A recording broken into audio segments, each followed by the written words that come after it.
впервые были установлены такие отношения с великим нашим соседом, когда нам начали оказывать такую материальную помощь, которую, если взять на душу населения, ни одна страна в мире не получали внешней помощи. И вот тут, знаете, как-то меня тоже спрашивали, а у вас есть коррупция, эти иностранцы? Я говорю, у нас нет коррупции, потому что у нас денег нету. А тут, когда они появились, вот тогда и появились все наши проблемы. И мы, здесь правильно было сказано предыдущим оратором, пока систему не изменим, ни с чем мы бороться не сможем. Я, конечно, всецело поддерживаю закон, о котором вы говорите, и конкурсный этот отбор чиновников. Все это надо делать. Но кто будет исполнять эти законы? У нас что, законы исполняются, что ли? Они же у нас не исполняются, в том их и прелесть. Так вот, чтобы они исполнялись, на самом деле нужна система. Я 20 лет о том говорю, что мы должны изменить систему. Я предлагаю, как это сделать, но никто слышать не хочет это. Не только в руководстве, но и в обществе тоже говорят, что это нам не надо. Слушайте, мы говорим о том, что мы строим демократическое общество. Другого пути все равно нет, это ясно. Но демократическая система, она основана на принципе разделения властей. Да, мы заложили в Конституции, что у нас есть разделение властей. А оно реально существует? Его нет реально. О чем же тогда говорить? Кто будет контролировать исполнительную власть? Никто не может ее контролировать в сегодняшней системе, потому что всех контролирует президент. И законодательную власть, и судебную власть. Так ведь это? Мы прекрасно это знаем. Поэтому, говорю, 20 лет. Нужно сформировать политическую систему, основанную на конкуренции независимых партий политических. Пока этого не будет, пока в парламент не придут представители партий, вот сегодня есть несколько представителей партий в парламенте, и мы знаем, что они реально будут отстаивать интересы своих партий. Но большинство же ни с чем не связано, ни с каким мандатом не связано, ни с партийными обязательствами не связано. С ними можно всегда договариваться, поэтому исполнительная власть всегда будет пользоваться своими этими возможностями. Это же очевидно совершенно. Поэтому я не согласен с выступающими некоторыми, которые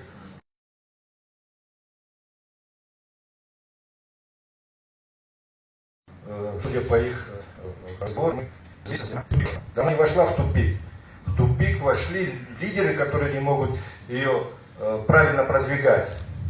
Еще раз повторяю, у нас есть все возможности для того, чтобы стать примером в регионе, как развивающейся страны. Все у нас для этого есть. Но извините меня, у нас сегодня полная недееспособная власть. Вот в чем вся проблема.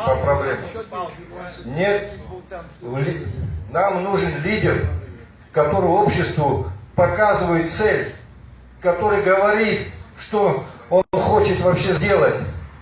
Мы же этого ничего не слышим. Это, во-первых, у нас нет лидера, который показывает путь.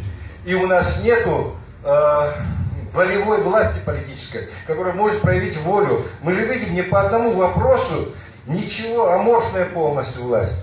Вот мы увидели, сейчас сносят, начали сносить, через сколько? 8 месяцев, да? Этих Пицунди строения. Конечно, выборы приближаются, сейчас надо показать, что есть сила. Да была бы власть, этого не произошло бы вообще. Поэтому я сам, знаете, после того, как вот произошли события в 2014 году, на выборах поддержал нынешнего президента. У меня были надежды, что вот новые люди придут, они что-то там сделают, в отличие от предыдущего президента, с которым я тоже не согласен был. Но они вообще в тупик завели на самом деле, с которого нужно выбираться теперь. Это сделать гораздо труднее теперь. Мы каждый раз теряем темпы, теряем время. Мы сегодня довели до вот такой ситуации, что теперь исправлять ее я не завидую будущему президенту. Ему придется, я представляю, ломать все. Я вот как-то с теми же иностранцами часто общался, когда был министр иностранных дел, и они в пример приводили Саакашвили.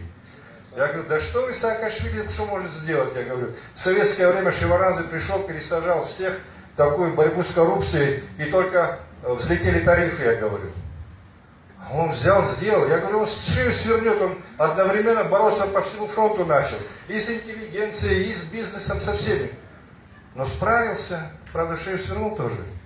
Да там коррупция сейчас тоже проблема огромная. В Грузии они там что?